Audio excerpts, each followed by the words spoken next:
Et si la première personne qui savait ce que tu aimais réellement était toi quand tu avais 8 ans?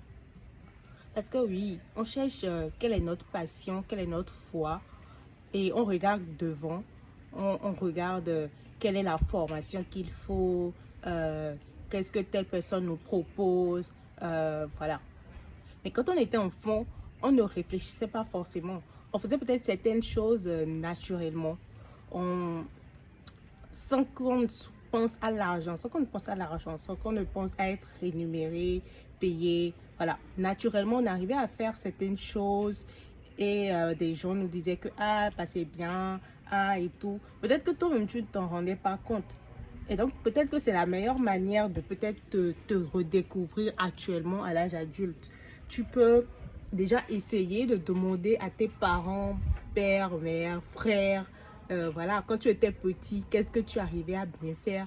Qu'est-ce que tu faisais bien qu'ils trouvent et tout? Qu'est-ce que tu faisais très souvent? Peut-être que naturellement, il y avait déjà un truc. Peut-être que tu démontais les choses. Tu aimais beaucoup parler, prendre la parole ou encore pas mal de choses. Moi, quand je me rappelle bien, je sais que j'aimais beaucoup arranger. Et même jusqu'à présent, ma mère le dit, que très souvent, quand j'arrange, c'est super bien. La chambre, le salon, j'aime souvent changer de position et tout ça.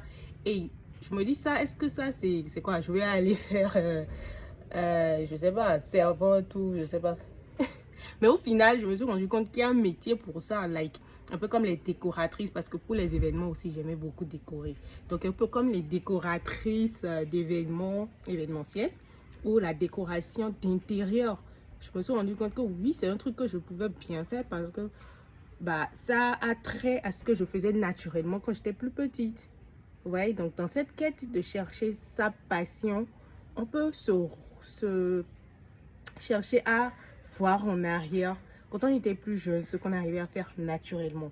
Et ça nous aide beaucoup à pouvoir mieux se construire. Ce ne sont pas forcément des réponses définitives, mais ce sont très souvent de très bons indices parce qu'ils pourront mieux te permettre de t'orienter dans la quête de ta passion, dans la recherche de ta voie. Voilà. Alors, sache que avant d'être quelqu'un que tout le monde veut que tu sois ou que la société veut que tu sois, tu étais déjà quelqu'un de petit. Donc,